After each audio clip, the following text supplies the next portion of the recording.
ॐ अज्ञानतिमिरान्धस्य ज्ञानाञ्जनशलाकया चक्षुरुन्मीलितं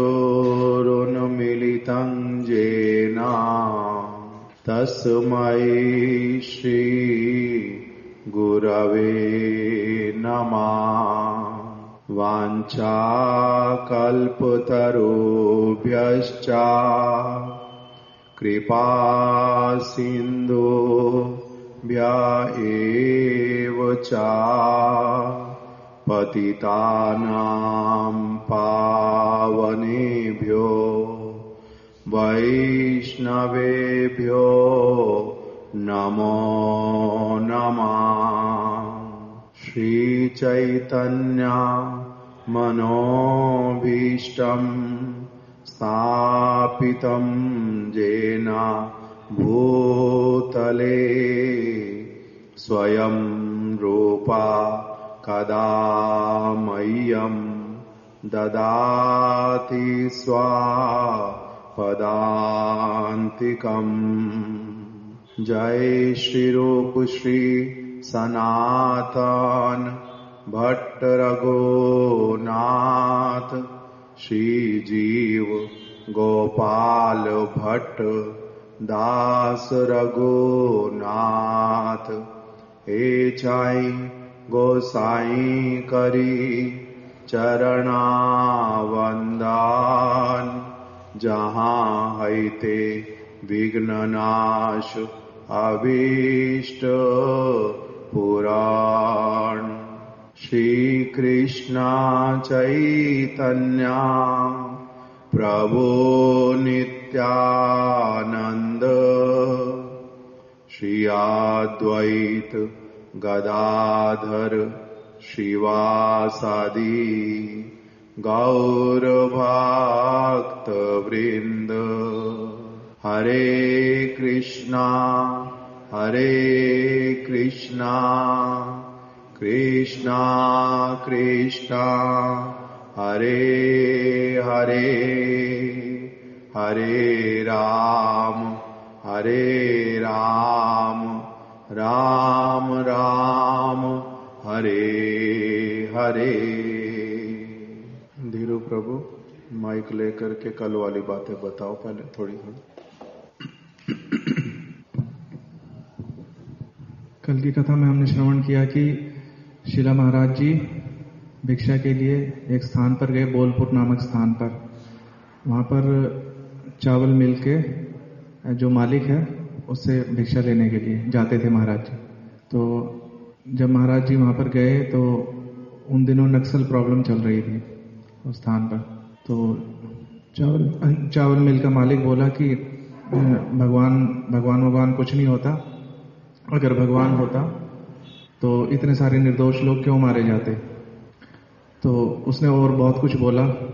तो जब वो बोलकर शांत हो गया तो फिर महाराज जी बोले कि अगर आपका कहना हो गया हो तो अब मैं कुछ बोलूं। तो फिर महाराज जी ने अपनी बात कहना प्रारंभ किया कि ये जो भी प्रॉब्लम है, नक्सल प्रॉब्लम, या हम देखते हैं कि बहुत सारे लोग मारे जाते हैं, भगवान क्यों नहीं कुछ करते, इसमें हमारा ही दोष है, हम ही इसके लिए जिम्मेदार हैं एक तरह से। तो उन्होंने वहां पर बोला कि जैसे सूर्य से प्रकाश लेते हैं, वायु लेते हैं, जल लेते हैं भगवान से, तो उसके रिटर्न में हम कुछ उनको तो देते नहीं। तो ये हमारे ऊपर जो 5 प्रकार के जो ऋण होते हैं तो इसको तो हम चुकाते नहीं हैं। तो इस कारण से ये दुविधाएं आती हैं, अर्थक्वेक आ गया, फ्लड आ गया, इस प्रकार की चीजें। और उसमें आपने बहुत सारे उदाहरण और भी दिए थे कि जैसे बहुत सारे स्लॉटर हाउस हैं खुले हुए, तो जो पशु पक्षी मारे जाते हैं तो वो जो पाप है, वो जो पाप जब इकट्ठा हो जाता है तो जिसके पाप का पकने का जब समय आ जाता है तो उसको दंड मिलता है। जैसे आपने बोला कि अहमदाबाद में भूकंप आया तो वहीं क्यों आया, वहीं क्यों लोग मारे गए, क्योंकि उनके पाप का फल पक गया था। पुराने समय में जो राजा होते थे वो सबको अपनी प्रजा समझते थे, पशु पक्षियों को भी, केवल मनुष्यों को नहीं। जैसे आपने उदाहरण दिया कि परीक्षित महाराज ने रक्षा की कली से, गाय की और बैल की। तो आपने और भी उदाहरण दिए। प्रभु जी कुछ आगे पीछे हो जाएगा जो जो स्मरण आ रहा है। जैसे आपने बोला कि क्रिया की जैसे जो भावना है उसका महत्व है। जैसे डॉक्टर भी ऑपरेशन करता है, चाकू चलाता है, किंतु वो मरीज को ठीक करने के लिए चलाता है। किंतु वहीं कोई दुष्ट व्यक्ति किसी को मारने के लिए चाकू से किसी के ऊपर प्रहार करेगा, तो अभी चाहे उसने उसको मारा भी नहीं, किंतु उसको दंड देगी सरकार। अटेम्प्ट टू मर्डर का भी उसको दंड मिलेगा। कोई सैनिक है, वो अगर जाके शत्रु देश के अगर वो कुछ उनको मार देता है तो उसको सरकार मेडल देती है। किंतु यदि कोई व्यक्ति अपने ही देश में नागरिकों को मार देगा, निर्दोष लोगों को मार देगा, तो उसको मृत्यु दंड मिलेगा। फिर आपने भीष्म जी के जीवन के उदाहरण से बताया था कि जब युधिष्ठिर महाराज जब दुखी हो रहे थे, जब वो शैया पर लेटे हुए थे, बाणों की शैया पर, तो उन्होंने कहा कि इसमें तुम्हारा कोई दोष नहीं है, ये मेरी अपने कर्मों का फल है। तो उन्होंने वहां पर 2 उदाहरण दिए। एक तो उन्होंने जो पिछले कुछ किसी जन्म में उन्होंने एक तितली को कष्ट पहुंचाया था कांटा मार के। किसी जन्म में? उसी जन्म में एक तितली को जो कष्ट पहुंचाया था, तो उन्होंने बताया कि इसी कारण से मेरी यह दशा है। और दूसरा, मैंने अपनी जागतिक प्रतिज्ञा के कारण मैंने इन दुष्ट लोगों का साथ दिया, इनका अन्न खाया, तो इस कारण से भी मेरी ये गति हो रही है। ठीक। महेश्वरी जी को कुछ और स्मरण है? माइक दो। गौतमी ऋषि की पत्नी का जो पुत्र था, एकमात्र पुत्र था, वो खेलते खेलते उसको सांप ने काट लिया। तो फिर वो बहुत दुखी हो रही, तो गौतम ऋषि से उन्होंने बोला कि भाई इसको ऐसे कैसे काट लिया, और भी बच्चे खेल रहे थे, इसी को क्यों काटा? तो उन्होंने कहा कि मैं इसको सांप को यहाँ बुला दूं और उसको मरवा देते हैं। तो उन्होंने कहा, तो सांप को बुलाया तो उससे पूछा कि भाई ये किसका दोष है, क्या है? तो उसने बोला, मेरे को तो काल ने भेजा। काल को फिर किसने भेजा? यमराज ने भेजा। यमराज ने चित्रगुप्त ने भेजा। तो उन्होंने कहा, पिछले जन्म में इसने मेरे को काटा था, सांप ने इसको, बच्चे ने सांप को काटा था, इसलिए मैंने उसका ये ऋण यहाँ पर डाल दिया। तो भावना के हिसाब से है कि आपने एक चीज और भावना के लिए बोल रहे थे आप। जैसे इतने लोग जो मारे जा रहे हैं, या जो भी स्लेटर हाउस इकट्ठे खुलते जा रहे हैं, या जो चाकू वाला ही होता है, आपने कि भावना किस भावना से करा हुआ है वो? डॉक्टर की भावना क्या है और उसकी जो है जो दूसरा है उसकी भावना क्या है? ऐसे ही वो नागरिक जो है, एक तो जो अगर यहाँ इंडिया में किसी को मारेगा तो उसको वो सजा मिलेगी, और अगर वही पाकिस्तान में जाकर 100 लोगों को मार देगा तो उसको मेडल मिलेगा। तो ये सिर्फ भावना के कारण कि उसकी भावना क्या है, यहाँ के लिए क्या है और दूसरे के प्रति क्या भावना है। ठीक है। तो कल हम लोगों ने जो मुख्य रूप से श्रवण किया, उसमें महाराज जी बता रहे हैं कि नक्सल के उत्पात का कारण जो है वो मैं और आप हैं, हमारे जैसे लोग हैं, भगवान नहीं। क्यों? क्योंकि भूल किसने की है? हम लोगों ने। भगवान ने भूल नहीं की। भगवान भूल नहीं करते, भगवान कदापि भूल नहीं कर सकते। भूल कौन करता है? मनुष्य, वो भी बद्ध जीव। जो मुक्त पुरुष हैं वो भी कभी दोष नहीं करते, उनसे भी कभी भूल नहीं होती। बद्ध जीव भूल करता है। तो इसलिए जो भी असुविधाएं आती हैं जगत में, किसके कारण आती हैं? बद्ध जीवों के द्वारा की गई क्रियाओं के कारण। वो इस प्रकार के काम करते हैं। जिनकी जितनी पेमेंट करनी चाहिए हम उतनी नहीं करते हैं। पहले के लोग कैसे वाले होते थे? स्वयं के लिए विचार लेते थे कि मैंने क्या करना, मैंने खून पसीने की कमाई जो है वो करनी है, खून पसीने की कमाई करनी है, उसी से ही खाना पीना है, अपने लिए सारा कुछ करना है। हराम की कमाई मेरे को नहीं चाहिए। हराम की जो कमाई होती है वो फलती नहीं है। वो अपने साथ क्या लाती है? हराम की कमाई अपने साथ क्या लाती है? हम लोग चंडीगढ़ में महाराज जी के साथ चंडीगढ़ से पंचकुला में एक वैद्यनी के पास जाते थे। माता जी हैं, वैद्य का काम करती है, इसलिए वैद्यनी बोलते थे। वो माता जी के घर पर टेबल के ऊपर उन्होंने एक चीज लिख करके रखी हुई है। उसके ऊपर लिखा है पाप कमाई लाए घर में रोग और शोक। पाप कमाई लाए घर में रोग और शोक। आगे वाला स्मरण था मेरे को, भूल गया हूं। पाप कमाई लाए घर में रोग और शोक, अपनी करनी भोग। उसके बीच में कुछ और है। अब क्यों रोता है पागल, अपनी करनी भोग। तूने क्या किया? पाप की कमाई घर में लाया, खून पसीने की लाया नहीं, किसी को लूट करके लाया, किसी को बहला करके लाया, किसी को बहला फुसला करके लाया, किसी की चोरी करके लाया, खून पसीने की कमाई लाया नहीं। पाप कमाई लाए घर में रोग और शोक। पाप कमाई क्या लाती है? रोग और शोक लाती है। हमें तो ये पता नहीं चलता, हमारे को तो पैसा मिल गया, कितने आनंद की बात है। किसी चोर ने पॉकेट मारी किसी की, सोच रहा था 200 100 रुपए 200 रुपए 400 रुपए मिल जाएंगे, पॉकेट मारी, उसमें से उसको 2 लाख रुपए मिल गए। कितना आनंदित। मैंने क्या सोचा था, कितने मिलेंगे? 100-200 रुपए मिलेंगे। आज तो लॉटरी लग गई बहुत बड़ी, आज कितने मिल गए? 2 लाख रुपए मिल गए। कितना प्रसन्न हो गया एकदम से। किंतु वो पाप की कमाई है ना? नहीं है। तो पाप की कमाई, किसी की चोरी कर लिया, खून पसीने की कमाई तो नहीं है ये वाली। तो वो पाप की कमाई लाएगी क्या उसके लिए? रोग और शोक। पाप कमाई लाए घर में रोग और शोक। अब क्यों रोता है मूर्ख, बाद में रोने से काम चलेगा? रोग आया, हाय हाय मेरे को रोग क्यों आ गया। किसी ने ऐसा वाला उसको चपेट मारा अच्छी तरह से, सारा जीवन शोक करता है। फिर तो बाद में शोक करने से होता है? पहले पॉइंट पे ही क्यों तूने पाप की कमाई खाई? पाप कमाई लाए घर में रोग और शोक। अब क्यों रोता है मूर्ख, अपनी करनी भोग। अब क्यों रोता है फिर? अपनी करनी भोग, जब तेरे को रोग और शोक आया।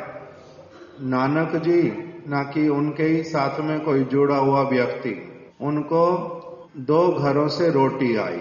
उनका शिष्य कहता है, गुरुदेव ये वाली रोटी देखने में सुंदर है, नरम है और अधिक अच्छी पकी हुई लग रही है।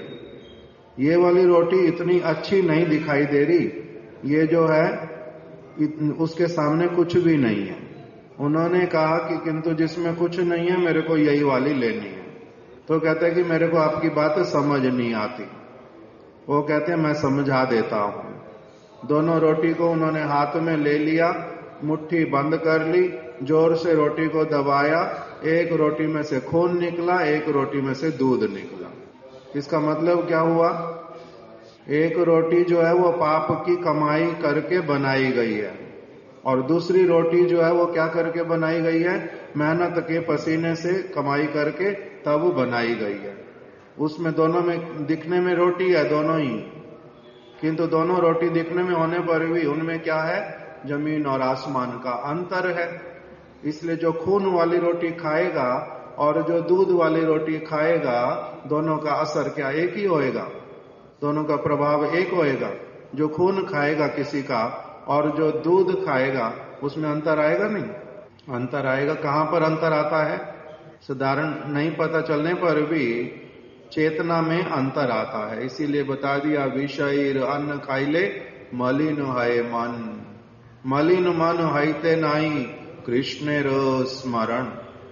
विषयी व्यक्ति का, विषयी व्यक्ति मतलब जिसने क्या किया है? खून की कमाई नहीं खाता, पाप की कमाई खाता है और खाने को ही मुख्य बात मानता है, इसको बोलते विषयी। इसका कुछ लेने से क्या होता है? मन मलिन हो जाता है, पवित्रता उसमें रहती नहीं, उसमें ऐसी कोई परत आ जाती है, हमें दिखाई नहीं देता, ऐसी परत आ जाती है, व्यक्ति गलत काम करता है, गलत तरफ जाता है, उसका दिमाग अपने आप गलत तरफ लगता है, उसको सारी चीजें, प्रकृति, ग्रह, नक्षत्र इत्यादि सारे उसको गलत दिशा की तरफ डायरेक्ट करते हैं, हिंसक बनता है, अपने लिए और खराबियां करता है। क्यों? क्योंकि पाप की कमाई खाया।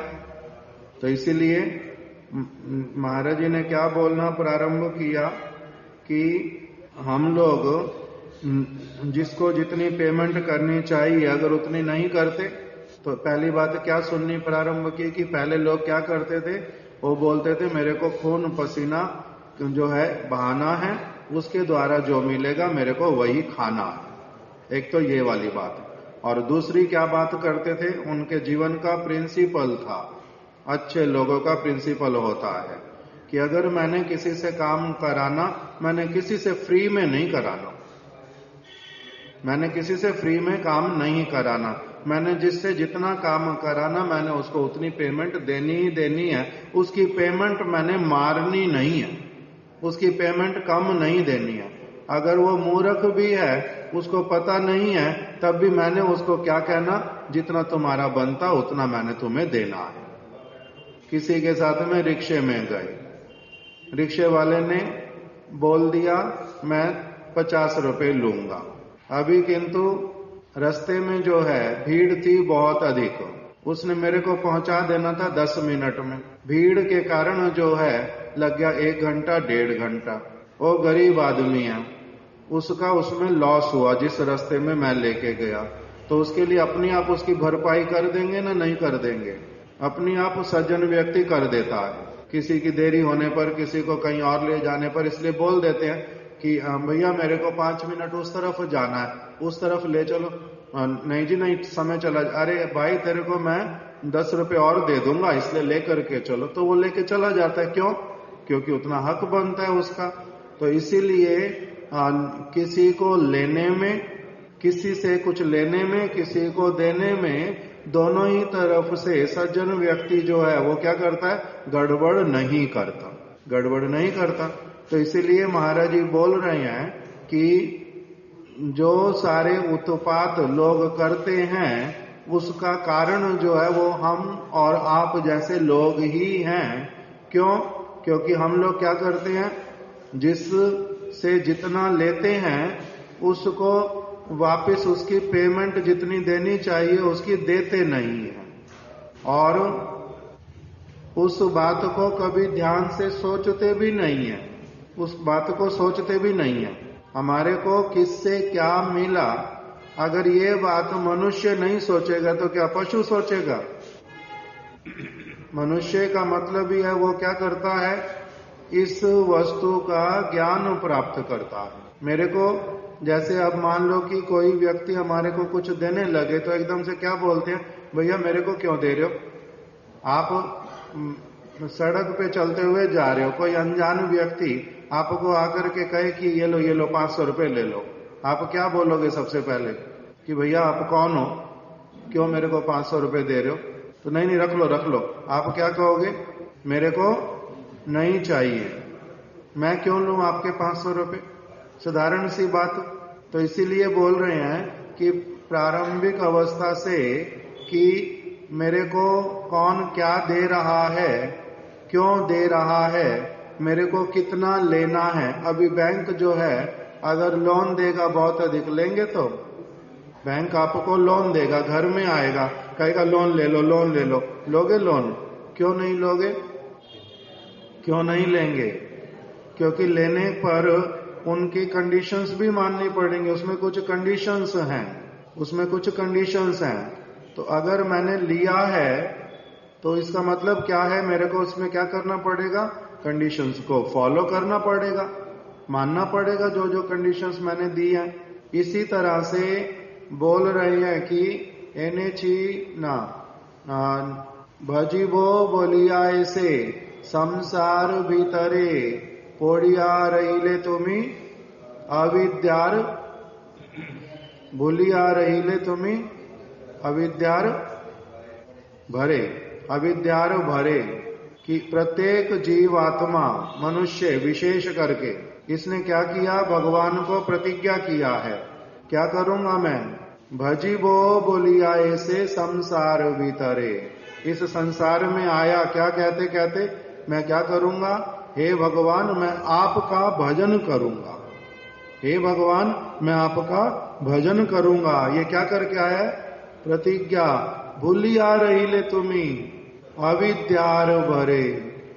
फिर अविद्या से भर जाने के कारण क्या किया, भूल गया, किसी से पैसे ले लिए और फिर उनको बोल दिया मैं आपको क्या करूंगा, आपको इस समय में पैसे दूंगा, मैं आपको इस समय में पैसे दूंगा, और फिर देता ही नहीं, देता ही नहीं, मांगने से भी देता ही नहीं, मांगने से भी देता ही नहीं। और फिर क्या मन में सोच लिया कि देना ही किस लिए, देना ही किस लिए। लेते समय अच्छा लगता, देते समय बड़ा भारी लगता। किसको? दुर्जन व्यक्ति को, दुर्जन व्यक्ति को ले लेता पहले, देते समय फिर क्या है, देते समय लगता है मैं इतना सारा क्यों दूं, क्यों दूं, क्यों दूं, देना ही नहीं। दुर्जन को इसी प्रकार का लगता है। और सज्जन का क्या होता है, जिसका देना उसको जल्दी दे दो, जितना जल्दी दे दो उतना अच्छा, मैं क्यों बोझ रखूं अपने सिर पर, मैं अगर मर गया तो क्या होएगा, वो उसका क्या हो जाएगा, अलग प्रकार का चित्त वृत्ति। किसी को देना जितना जल्दी दे दिया उतना क्या है, अच्छा है। किंतु दूसरा वाला व्यक्ति क्या करता है, वो देना ही चाहता नहीं, भूल गया जैसे, बार बार उसको अगर बोलो तो क्या कहता है, भूला नहीं हूं, याद है मेरे को, दे दूंगा ना, मरा जा रहा हूं कोई,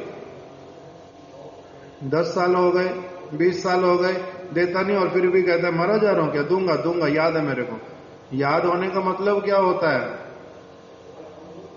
कुछ कुछ तो देगा, चिंता करेगा तब तो याद है, नहीं तो याद ही क्या है, याद है ही नहीं। इसी प्रकार से क्या बता दिया,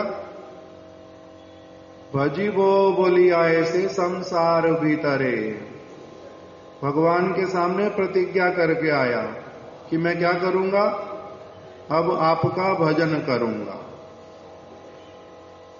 अब आपका भजन करूंगा। उन्होंने क्या कहा, देखता हूं कितना करते हो, नहीं करते हो, थोड़ा समय देखूंगा, फिर उसके बाद में बात करूंगा, तुम्हारे ऊपर रिलाई कर सकते ना नहीं कर सकते। जैसे किसी को कारागार में डालना है, अभी कारागार में डालना, उस समय क्या बोल रहा है बार बार, कारागार में मत डालो, कारागार में मत डालो, कारागार में मत डालो, अब मैं गलत न काम नहीं करूंगा, अब मैं गलत काम नहीं करूंगा, अब मैं ठीक काम करूंगा, अब मैं ठीक काम करूंगा। उस समय उन कारागार वाले ने क्या बोला, प्रतिज्ञा करो कि ठीक काम करोगे, प्रतिज्ञा करो ठीक काम करोगे, हाँ प्रतिज्ञा करता हूं, ठीक काम करूंगा, ठीक काम करूंगा, अच्छा ठीक है। तुम्हारे को क्या करते हैं, कारागार में एक अच्छी फैसिलिटी देकर के तुम्हें रखते हैं, तुम्हें कोई दंड नहीं देंगे, तुम्हें कोई भी दंड नहीं देंगे, और तुम्हारे को खाने के लिए, पीने के लिए, टहलने के लिए सब तरह की सुविधा भी दे देंगे, सारा कुछ तुम्हें मिलेगा। किंतु वहीं रह करके ही कुछ समय तक क्या करो, अच्छा वाला व्यवहार करो, अच्छी भाषा बोलो, जो भी तुम्हारे साथ जेलर होगा, जो भी और बात करने के लिए मिलेगा, अच्छा व्यवहार करना, अच्छी तरह से रहना, क्रोध करना नहीं, व्यर्थ में नष्ट समय करना नहीं, कुछ ये पढ़ना, कुछ चीजें बता दी, तो कुछ समय तक तुम्हारे को देखेंगे। अगर तो तुम ठीक ठीक करोगे तो क्या करेंगे, तुम्हारे को कारागार से छोड़ देंगे। अब कारागार में आ गया, प्रतिज्ञा क्या करके आया, ठीक करूंगा, उस समय सेंटिमेंट में बोल दिया ठीक करूंगा, ठीक करूंगा। यहां पर आकर के फिर से क्या कर रहा है, अब फिर से लड़ाई करनी शुरू, अपने लिए अलग से सामान इकट्ठा करना शुरू। उसको कहा गया था तेरे को खाने के लिए मिलेगा, रहने के लिए मिलेगा, तेरे को चिंता ही नहीं करनी कुछ भी, किंतु ये अपना स्वभाव कहां जाए। उस कारण से इसका क्या होता है, फिर कारागार लंबे समय तक और भी चलता जाता है। इसी प्रकार से बोल रहे हैं कि एने भजी वो बोली आए से संसार भीतर आए, किस लिए, क्या कह करके आए, मैं भगवान आपका भजन करूंगा। और फिर यहां आते ही क्या हो जाता है, भूलिया रही ले तुम्हें अविद्यार भरे, अविद्या से भरे हुए होने के कारण फिर से क्या करने लग जाते, इसी संसार वाली सारी चीजें। प्रतिज्ञा तो करके आए, अभी बच्चे को शिक्षा दी जाती है विद्यालय में ही, क्या शिक्षा देते हैं, अलग अलग प्रकार की बच्चे को बहुत सारी शिक्षा देते हैं। जो अभी हम बातें कर रहे हैं ये कोई बहुत अधिक आध्यात्मिक भगवान से संबंधित बातें हैं क्या? साधारण साधारण बातें हैं। किसी का हक नहीं मारना, हराम की कमाई नहीं खाना, ये कोई साधारण बातें हैं ना कि बड़ी बड़ी बातें हैं? छोटे छोटे बच्चे जब होते तभी ये पढ़ाई जाती हैं। चोरी नहीं करना, किसी को कष्ट नहीं पहुंचाना, किसी की चीज को अपना बना करके नहीं बैठ जाना। चोरी तो कोई चोरी करता चोर की तरह, कोई चोरी करता मित्र बन के, ठग बन करके। चोरी तो चोरी, किंतु तो इसलिए चोरी नहीं करना, ये भी सिखाते हैं। तो अभी अगर तब भी व्यक्ति पालन नहीं करेगा तो उसको क्या होएगा? दंड मिलेगा ना? नहीं मिलेगा। नहीं तो ठीक कैसे होएगा? इसीलिए जो नक्सल हो, टेररिस्ट हो, ये अलग अलग चीजें, वॉर हो, लड़ाई झगड़े, युद्ध होते हैं बड़े बड़े, हजारों लोग मारे जाते, ये सारी चीजों का जो मूल जड़ है वो क्या है? मूल जड़ बता दी यहां पर महाराज जी ने कि हम लोगों को जो निर्देश दिया गया है, हम उस निर्देश का पालन नहीं करते, इसलिए अनेक अनेक प्रकार की असुविधाएं आती हैं। हमारे ऊपर देव ऋण है, हमारे ऊपर ऋषि ऋण है, हमारे ऊपर प्राणियों का ऋण है, हमारे ऊपर पितृ ऋण है, और पांचवा देवर्षि भूताप्त निर्णाम राजा का ऋण है। ये भागवत में बताया, देवर्षि भूताप्त पितृणाम नायम ऋणी चराजन। और क्या शब्द रह गया? देवर्षि, देव और ऋषि दो लोग हो गए। देवर्षि भूताप्त मतलब कि प्राणी, भूत, फिर पितृणाम, ये चार, और एक देवर्षि भूताप्त पृथ्वी के राजा। इनके ये ऋण होने से क्या होता है? न अयम ऋणी चराजन, इनका एक व्यक्ति ऋणी होता है, इनका ऋण चुकाना पड़ता है। और अगर नहीं चुकाते ऋण तो क्या होता है? उनके क्षुब्ध होने पर, उनके रुष्ट होने पर वो फिर क्या करते हैं? वो अपना बदला चुका लेते हैं किसी न किसी तरह से, आपको सिखाने के लिए, शिक्षा देने के लिए दंडित करते हैं। तो ऋण नहीं चुकाने की कोई ना कोई तो प्रतिक्रिया होएगी। ऋण नहीं चुकाने की कोई ना कोई प्रतिक्रिया होएगी। अभी फिर महाराज जी ने क्या कह दिया कि केवल वर्ष में 1-2 बार हरि संकीर्तन के समय बतासों को लुटा देने से आप स्वयं को धार्मिक मान लेते हैं। इससे तो धार्मिक नहीं बनता व्यक्ति। धर्म का मतलब है वो क्या करेगा? सब समय उसका पालन करेगा और ठीक से उसका पालन करेगा, प्रिस्क्राइब्ड वे में पालन करेगा। अपनी मन मर्जी के अनुसार नहीं कर सकता पालन। अभी बैंक के साथ में आप अपनी मन मर्जी चला सकते, गवर्नमेंट को टैक्स देने में आप अपनी मन मर्जी चला सकते, एरोप्लेन में बैठ करके जाएंगे उसमें अपनी मन मर्जी चला सकते, दूसरे किसी देश में जाएंगे वीजा के बिना, पासपोर्ट के बिना अपनी मन मर्जी चला पाएंगे ना? नहीं चला पाएंगे। अनेकों स्थानों पर हमारी मन मर्जी नहीं चलती, किंतु भगवान के विषय में हमारी क्या चलेगी? सारी मन मर्जी।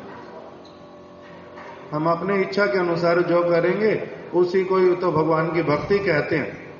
मैंने कर तो ली भगवान की भक्ति, मैंने भगवान को ये तो कर दिया, वो तो कर दिया, और क्या करूं? तो इसीलिए अगर साधारण साधारण चीजों में मेरी मन मर्जी नहीं चलती, भगवान के विषय में मेरी मन मर्जी चलेगी? अरे नहीं जी, हम तो ना साईं बाबा को मानने वाले हैं जी। अरे हम ना देवी की पूजा करते हैं, हम तो देवी को मानने वाले हैं। अरे नहीं, हम लोगों ने ना जो एक शीतला माता है, हम तो उसको मानते हैं। तो हमारी मन मर्जी मानने से ही होएगा। मैं मानता हूं, ना मेरे घर वाले मानते थे, ना मेरे को इसने बताया था, मेरे को उसने बताया था, इससे तो नहीं चलता। मन मर्जी से तो नहीं चलती ये सारी बात। भगवान क्या कहते हैं, संविधान क्या कह रहा है, भगवान स्वयं अपने मुख से क्या बोल रहे हैं। ये देवी देवताओं का आराधना करना जो है ये क्या है, अविधि है। देवी देवताओं की आराधना करना अविधि है। देवी देवताओं की आराधना नहीं करनी चाहिए, मेरी आराधना करनी चाहिए। सर्वधर्मान परित्यज्य माम एकम शरणम व्रज। तो इसलिए हम लोग जो कर रहे हैं, हमारे जो गुरु वर्ग हमें करने के लिए कह रहे हैं, वो बोलते हैं अथॉरिटेटिव बात, भगवान की बात, संविधान की बात, जो शास्त्र में लिखा हुआ है वही वाली बातों बोलते हैं। उसका तो मूल्य होता है। और अगर कोई व्यक्ति मन मर्जी चलाता है तो उसकी चलती है, उसकी तो चलती नहीं। फिर मैंने भगवान की भक्ति करनी, उसमें मेरी मन मर्जी से। अरे भगवान की भक्ति करने में भी फिर क्या नियम होते हैं क्या? जैसे जिस समय शिला भक्ति विनोद ठाकुर और प्रभुपाद जी इस जगत में थे, उन्होंने एक इंट्रोड्यूस किया चीज को कि सारे लोग तो पहले भगवान का नाम करते हैं, बोलते हैं भगवान का नाम करते हैं, थोड़ी देर भगवान का नाम करते हैं। तो इन दो महापुरुषों ने निकाला एक विशेष वस्तु कि नाम केवल करने से चलेगा नहीं, उसकी कंडीशन जो है उसको फॉलो करना पड़ेगा। उन्होंने क्या कहा, नाम में अपराध का विचार होता है। 10 प्रकार के नाम अपराध हैं, पद्म पुराण में लिखे हुए हैं। वो 10 नाम अपराध छोड़ने पड़ते हैं, तब नाम करने से नाम करने का फल मिलता है। 10 नाम अपराध छोड़ने पड़ते हैं। उसमें क्या 10 नाम अपराध हैं? जो लोग भगवान की शुद्ध महिमा का कीर्तन करते हैं, जो लोग सच में भगवान की प्रसन्नता के लिए भगवान का कीर्तन करते हैं, ऐसे लोगों की कभी भी निंदा नहीं करते, इनको साधारण व्यक्ति नहीं मानते। नहीं तो नाम प्रभु जो है वो अप्रसन्न होते हैं। शिव ब्रह्मा इत्यादि देवी देवताओं को भगवान के समान नहीं मानते। ये भगवान के समान नहीं है। इनको भगवान ने कुछ सेवा दी है, ये ठीक है। ये भगवान के कहने पर कुछ कुछ कार्य करते हैं, ये ठीक है। ये बड़े बलशाली हैं, ये ठीक है। किंतु इनका बल भगवान से मिला हुआ है, भगवान ने इनको दिया हुआ है, भगवान ने इनको बल दिया हुआ है। तो इसीलिए शिव ब्रह्मा इत्यादि देवी देवताओं को भगवान के समान मानना अपराध है। ये भगवान नहीं, यही भगवान के नौकर चाकर हैं। नौकर और मालिक एक बना देंगे, इससे दोष होएगा नहीं, इससे दोष होता है। तो इसीलिए वो भगवान भी नहीं है, भगवान के समान नहीं है। दूसरा, भगवान से स्वतंत्र भी नहीं है, वो अपनी इच्छा से कुछ नहीं कर सकते। भगवान के परतंत्र हैं। भगवान उनको जितना, जहां पर जो जब करने के लिए कहेंगे वो उतना कर सकते हैं। इसलिए उनका नाम है आधिकारिक देवता। इसी चीज को अच्छी तरह से विचार करके भगवान ही वास्तविक रूप में सभी कारणों के कारण हैं, वही सबके प्रभु हैं, इसी प्रकार से करना पड़ेगा। तब अगर भगवान का नाम करोगे, हे भगवान आप कौन है? आप सर्वशक्तिमान हैं। हे प्रभु आप सभी कारणों के कारण हैं। हे प्रभु आप ही सभी के पालक, पोषक, रक्षक आप ही हैं। आप ही दंड का विधान करने वाले हैं। आप ही सभी के प्रभु हैं। जब इस प्रकार से विचार करेंगे, शिव ब्रह्मा इत्यादि भी आपके दास दासियां हैं, ये आपके समान कदापि नहीं हो सकते। मेरे को शुद्ध ज्ञान जो है आपके भक्तों के माध्यम से, आपकी वाणी शास्त्र के माध्यम से मुझे प्राप्त हुआ है। इसलिए मैं एकमात्र आपके चरणों में नतमस्तक हूं, इसलिए मैं आपको पुकार रहा हूं। ये दूसरा अगर ऐसा नहीं करता, दूसरे किसी को भी भगवान मानता है, भगवान के बराबर मानता है, भगवान से बड़ा मानता है, भगवान से स्वतंत्र मानता है, तो उसका भगवान को पुकारना भी भगवान को पुकारना नहीं कहलाता, उसका नाम नहीं होता करना, वो नाम अपराध होता है। क्यों? क्योंकि उसको ठीक ठीक रूप में धारणा ही नहीं है भगवान की कि भगवान है कौन। तीसरा फिर क्या बताया?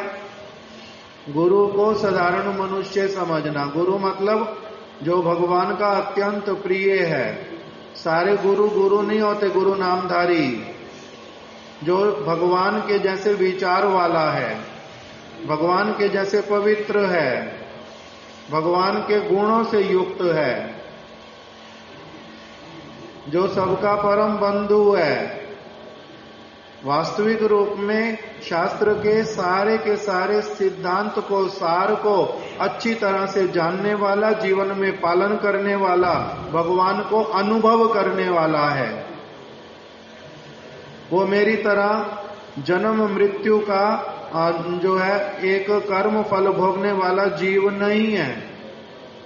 वो भगवान की भांति पवित्र है, भगवान की भांति उनका जन्म, उनका कर्म जो है दिव्य है।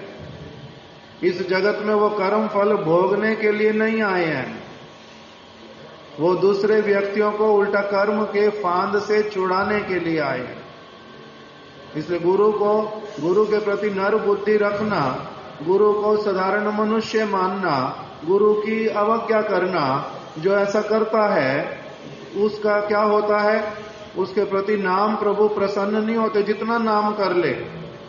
गुरु जी प्रसन्न नहीं है और नाम करता है वो, ये प्रभु जी 1,00,000 नाम करते हैं, बहुत अच्छी तरह से करते हैं, किंतु उनके गुरु जी उनसे जो चाहते हैं इससे उसका कोई लेना देना नहीं है। तो इसीलिए ऐसे व्यक्ति का हरि नाम जो है वो हरि नाम से उसका कोई अधिक लाभ नहीं होता।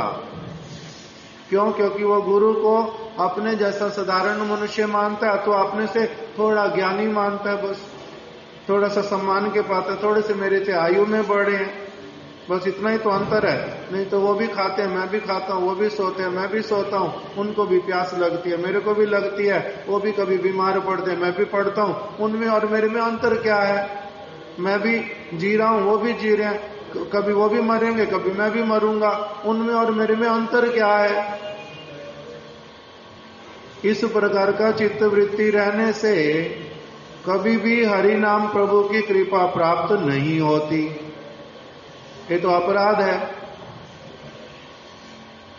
तो इसीलिए भक्ति विनोद ठाकुर और प्रभुपाद जब उन्होंने ये सारी बातें लोगों को बतलाई कि ऐसे ही नाम करने से नहीं होगा, और क्या बतलाया कि नाम की महिमा को काल्पनिक समझना। अगर कोई किसी ने बोल दिया, हरिदास ठाकुर जी ने बोला नाम के आभास से ही मुक्ति हो जाती है, तो उससे रुष्ट हो गए कि नहीं, काल्पनिक बात है, काल्पनिक बात है। अजामिल ने केवल नारायण नारायण बोला, उसको यमराज उसको जो विष्णु के दूत वो लेने आ गए, यम के दूतों से उसको छुड़ा लिया। अरे ये काल्पनिक बात है, काल्पनिक बात है, ऐसे थोड़ा ना होता है। अरे एक नाम, एक कृष्ण नाम जतो पाप हरे, पापिर साध्य नहीं ततो पाप करे। एक कृष्ण नाम, शुद्ध एक कृष्ण नाम करने से इतने सारे पाप जल करके राख हो जाते हैं, इतने पहाड़ जल करके राख हो जाते हैं कि पापी इतने पाप कर नहीं सकता। किंतु अरे ये काल्पनिक बात है, शास्त्र में ना बहुत अधिक बड़ा चढ़ा करके बोल दिया है। वेद व्यास जी शायद भांग खा करके बैठे थे, जिस समय जो दिमाग में आया बस वही लिखते गए। ऐसे वाला महाराज जी को किसी ने आकर के बोला था कि वेद व्यास जी भांग खाते हैं, शायद भांग खा करके उन्होंने बहुत सारी चीजें लिखी हैं। तो इसीलिए नाम की महिमा को काल्पनिक मानना। क्यों भांग खा के बैठे हैं, तुम्हें कैसे? अरे नाम की महिमा लिखते तो लिखते ही जा रहे, बस जो मन में आ रहा है बस वही लिखते ही जा रहे। इससे ये हो जाता, इससे ये हो जाता, इससे ये हो जाता। तो कह रहे नाम की महिमा को काल्पनिक समझना, नाम अपराध है, इससे नाम प्रभु प्रसन्न नहीं होते। क्यों? जितनी भी शास्त्रों में नाम की महिमा लिखी है, जितनी भी लिखी है, वो कैसी वाली महिमा है? कहते हैं वो बहुत कम महिमा है। शब्दों में कितना लिख करके बतलाएं कि भगवान के नाम की क्या महिमा है। किंतु मैं क्या समझता हूं, ये क्या है? काल्पनिक है। कह रहे नाम की जितनी महिमा सुनाते हैं, जितनी सुनाते हैं, वो उसकी महिमा के सामने कैसी है? जैसे सूर्य के सामने जुगनू दिखाना। किंतु मेरे को क्या होता है? ये कल्पना लगती है। तो इसीलिए जब मैं ऐसे वाले भावना से नाम जप करूंगा तो नाम में क्या ताकत आएगी और नाम मेरे ऊपर क्या कृपा करेंगे? वो कृपा नहीं होती फिर। तो इसीलिए जब भक्ति विनोद ठाकुर जी और जब प्रभुपाद जी ने ये सारी बातें कहनी प्रारंभ की, नाम की बहुत अधिक महिमा सुनने पर भी नाम के प्रति क्या करना? क्या लिखा हुआ? नाम की इतनी अधिक महिमा सुन करके भी नाम के प्रति एक शब्द वहां लिखा कि तब भी इतना गुरुत्व नहीं देना, उसको समय नहीं देना, जप नहीं करना। किसी चीज की इतनी महिमा जब सुन लिया, अगर हृदय में पकड़ लिया है उस बात को, तो क्या करेंगे? उसकी तरफ ध्यान देंगे, उसमें अपना समय देंगे, उसके लिए फोकस्ड होएंगे। अगर नहीं करते ऐसे वाला, तब क्या होगा? नाम अपराध। जैसे मेरे को पता कि ये गुरुजी जो हैं, मेरे गुरुजी बड़े भगवान के प्रिय हैं, मेरे गुरुजी बड़े भक्त हैं, इनके प्रसन्न होने से मेरे को सचमुच में मेरा जीवन सफल हो जाएगा। ये पता होने पर भी मेरे को कोई लेना देना नहीं, गुरुजी कहाँ बैठे कहाँ नहीं बैठे, क्या कर रहे हैं क्या नहीं कर रहे, कुछ मेरे को उनसे एक साल में एक बार भी कुछ लेना देना ही होता नहीं। तो मैंने गुरु की महिमा समझ ली तो नहीं समझी। तो इससे क्या होता है? सुन करके भी, जान करके भी किसी चीज को पालन नहीं करना अपराध होता है। तो इसलिए जब ये सारी बातें बतलानी प्रारंभ कर दी, अटेंटिव नहीं होना उसके लिए, ये वाला शब्द है वहां पर। नाम की इतनी अगाध महिमा को सुन करके भी उसके प्रति अटेंटिव नहीं होना। अटेंटिव नहीं होने को हिंदी में क्या बोलेंगे? एकाग्र नहीं होना। कुछ शब्द है। एक नाम अपराध में क्या लिखा हुआ? 10 नाम अपराध में ये वाले जगह पर क्या लिखा हुआ? अंतिम नाम अपराध ये वाला, पवित्र नाम के जाप में कोई विश्वास न रखना और इस विषय पर इतने सारे निर्देशों को समझने के बाद भी भौतिक आसक्ति को बनाए रखना। हाँ, नाम की इतना समय असावधानी बरतना भी, असावधानी बरतना, ये वाला शब्द है वहां पर। नाम की इतना अधिक महिमा सुन करके भी नाम जप नहीं करना और असावधानी बरतना, असावधानी बरतना, इससे नाम अपराध होता है, नाम प्रभु प्रसन्न नहीं होते। तो इसीलिए जब ये वाली बातें उन्होंने कहनी प्रारंभ की तो लोग बोलते हैं कि ये अब नई बातें कहां से आ गई, एक नाम और उसके बीच में क्या ले आई चीजें? अपराध। अपराध ये तो हमने कभी सुना ही नहीं, ये तो हमने कभी सुना ही नहीं। नाम करना तो नाम ही करना है बस, और क्या करना होता है। किंतु नहीं, कहते नहीं, इसमें क्या है? नियमावली है। जब नियमावली पालन करेंगे तभी क्या होगा? उसका फल होगा। मन मर्जी से करने से नहीं चलेगा। इसीलिए शास्त्र जो बोलते हैं, भगवान जो बोलते हैं, उसकी शिक्षा प्राप्त करनी होती है बाल्य अवस्था से। तब मेरे को क्या करना है? शास्त्र के अनुसार चलना है। अपनी मन मर्जी करूंगा, कहीं पर कुछ भी गड़बड़ हो जाएगी, दंड मिलेगा, एक्सीडेंट हो जाएगा, मेरा लॉस होगा कहीं कुछ। इसलिए जब लोन लेते हैं, बैंक में जाते हैं, कोई इंपॉर्टेंट काम करते हैं, कोई रजिस्ट्री करेंगे, किसी को कुछ देंगे लेंगे, तो पेपर अच्छी तरह से पढ़ लो पहले। बोलते हैं ना ऐसा। स्टेशन पर टिकट खरीदने के लिए गए, काउंटर पर अथवा बैंक में गए पैसे जमा करने अथवा लेने, कब तक आपकी बात सुनी जाएगी? काउंटर पे खड़े खड़े अगर बोलोगे कि भैया आपने 50 रुपए देने थे, आपने गलती से मेरे को 30 रुपए दिए हैं, 20 रुपए और दो, तब तक तो बोल सकते। काउंटर छोड़ने के बाद में अगर आएंगे तो क्या होगा? कोई वैल्यू नहीं आपकी बात की। है ऐसा वाला तो या नहीं? उसी समय वैल्यू है आपकी बात की, तो क्यों लिख करके रखते हैं? उस बात पे ध्यान दो, लॉस हो सकता नहीं तो तुम्हारा, अगर उस समय नहीं ध्यान दिया तो। काउंटर छोड़ने से पहले अपना क्या कर लो, कुछ लिखा रहता बैंक में ऐसा, काउंटर छोड़ने से पहले अपना सारा कुछ ठीक से जांच परख लो, गिन लो अपने नोट इत्यादि, जो करना गिन लो, बाद में नहीं बोल सकते, बाद में क्लेम नहीं कर सकते। इसी तरह से शास्त्र को पढ़ लो, शास्त्र को समझ लो, उसके अनुसार काम करो। अगर उसके अनुसार काम नहीं किया, बाद में लॉस होएगा, लॉस होने पर फिर क्लेम नहीं कर सकते उस समय कि मेरे को तो पता ही नहीं था, मेरे को किसी ने बताया नहीं था, मैंने ध्यान नहीं दिया इस बात पे, तब उससे चलेगा? तब उससे नहीं चलता। जो लॉस हो गया सो हो गया। तो इसी प्रकार से महाराज जी कह रहे हैं कि शास्त्रीय विधानानुसार बात करनी पड़ती है। शास्त्र में क्या विधान दिया है, शास्त्र में क्या विधान दिया आपके लिए? आप कंप्लेन कर रहे हो कि भगवान कोई है नहीं, मैं नहीं मानता भगवान को, ये नक्सल इतना उत्पात क्यों कर रहे हैं? नहीं तो आप अपना बताओ पहले कि आपको कष्ट होता है ना ये बातें सुन के? हाँ कष्ट होता है, तभी तो बोल रहा हूं, कष्ट होता है ये बातें सुन करके। तो आपको कष्ट होता क्यों है? क्योंकि आप शास्त्रीय विधानानुसार नहीं चलते। शास्त्रीय विधानानुसार नहीं चलने से क्या होगा? कष्ट होगा, आएगा कष्ट, डेफिनेटली आएगा, जन्म जन्मांतर आएगा। जब शास्त्रीय विधानानुसार चलना प्रारंभ करोगे तब आपका कष्ट जो है अपनी आप से क्या होना प्रारंभ करेगा? कम होना प्रारंभ करेगा, और करते करते करते करते पूरी तरह से समाप्त हो जाएगा, कष्ट रहेगा ही नहीं। क्यों? डरता कौन सा व्यक्ति है? जो चोरी करता है, टैक्स की चोरी करे अथवा कोई और गड़बड़ करे, वो डरेगा पर मरेगा। दूसरा कोई डरता है उस तरह से? जिसने ऐसा किया नहीं। तो इसलिए जो शास्त्रीय विधानानुसार आपको क्या करना पड़ेगा, आप केवल वर्ष में 1 या 2 बार हरि संकीर्तन के समय बतासे लुटा देते हो और स्वयं को कहते हो मैं धार्मिक हूं और मेरे को कोई कष्ट नहीं आना चाहिए। ऐसे बोलने से होगा? ऐसे बोलने से तो होएगा नहीं। शास्त्र में विधान क्या दिया है?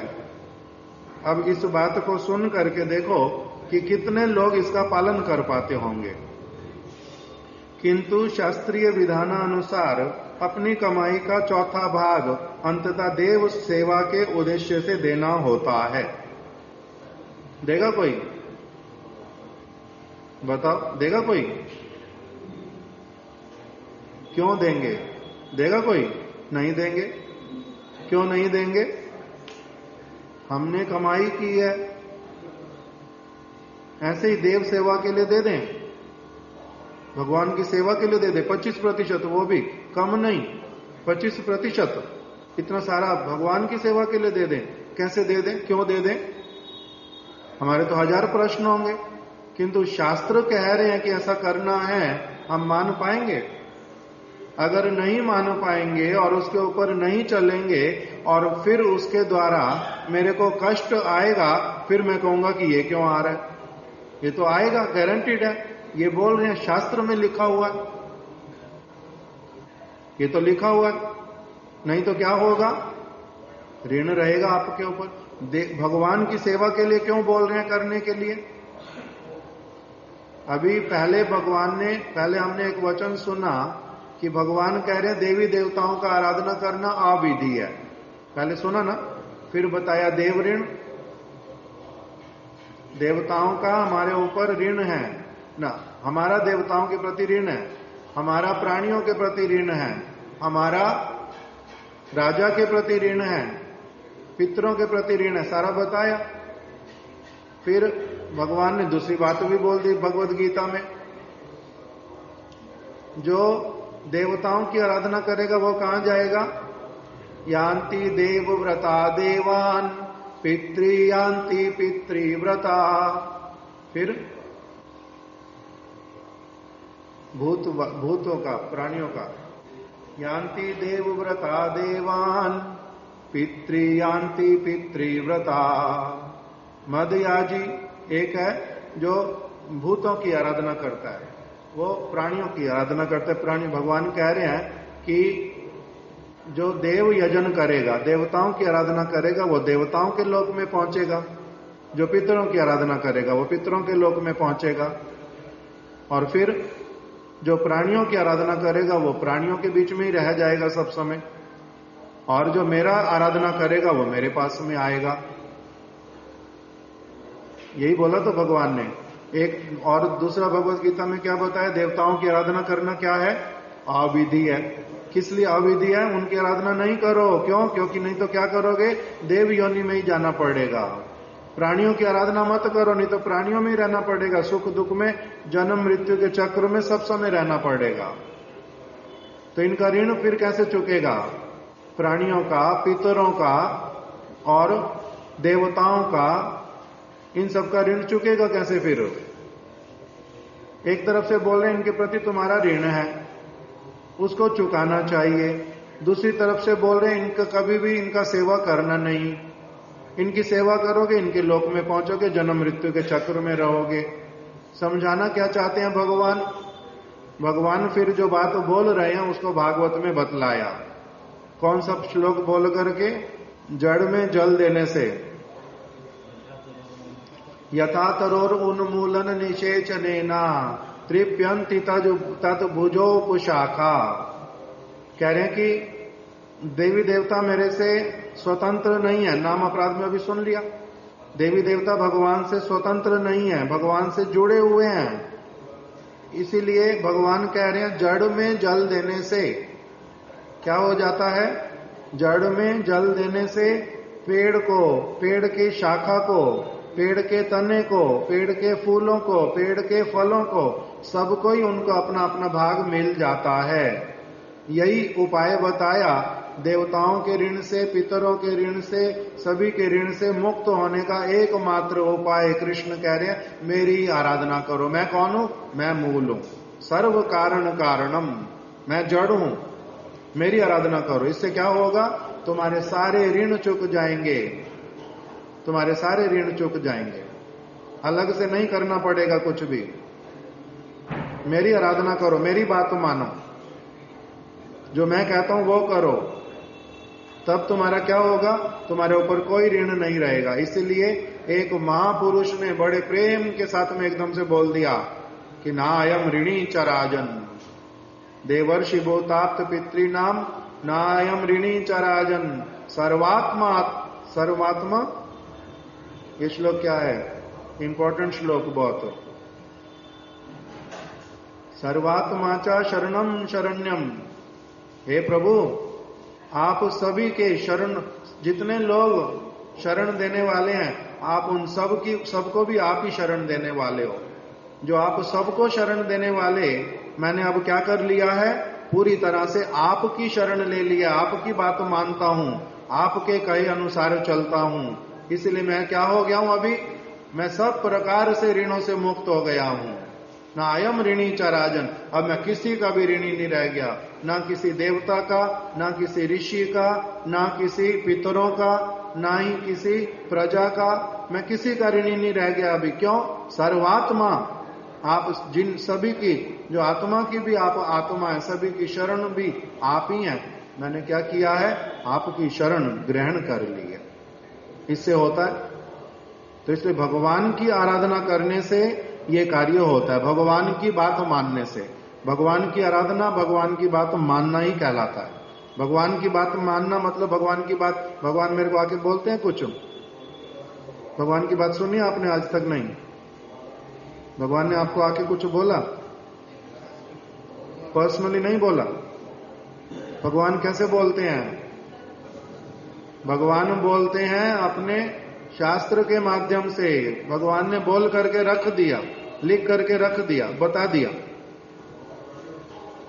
वही भगवान बोल रहे हैं। इसलिए वेद व्यास जी ने कहा श्री भगवान वाचा, श्री भगवान ने कहा, भगवान ने बोल के रख दिया है शास्त्रों में। इसलिए शास्त्रीय विधानानुसार कार्य करने से तब क्या होता है?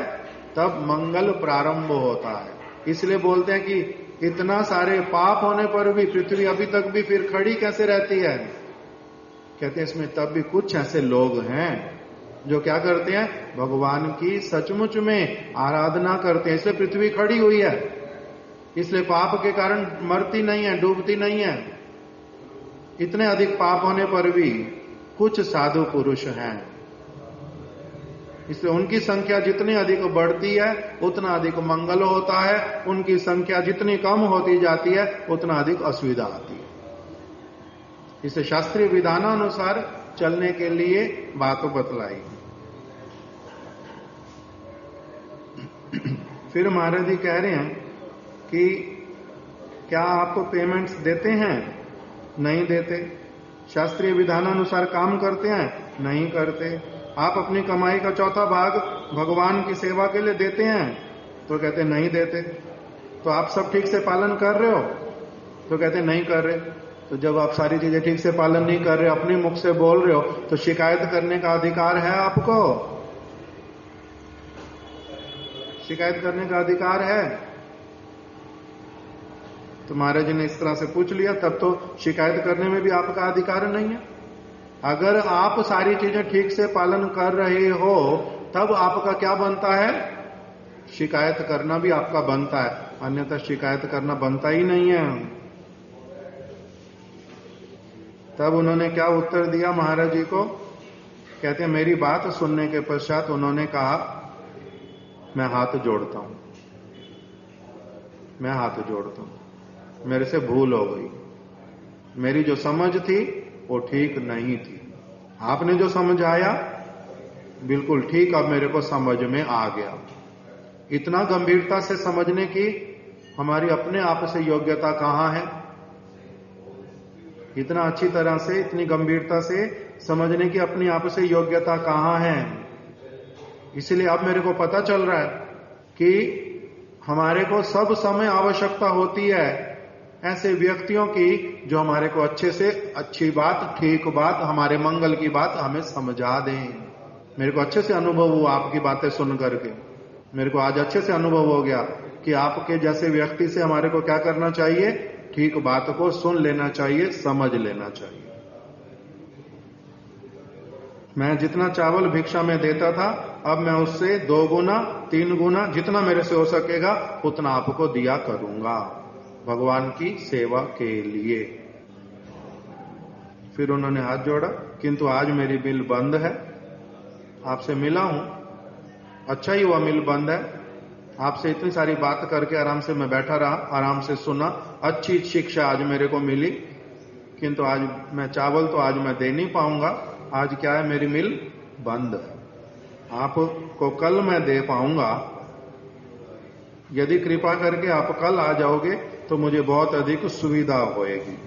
तो महाराज जी ने कहा ठीक है, हम लोग कल आएंगे। इस प्रकार की बात हुई। अभी कल जब महाराज जी वहां जाएंगे मिल में, तब आगे की जो कथा सुना रहे हैं वो फिर हम कल सुनेंगे। आज यहीं पर ही रख देते हैं। वांछा कल्पतरुभ्यश्च कृपा सिंधुभ्या एव च पतितानां पावनेभ्यो वैष्णवेभ्यो नमो नमः।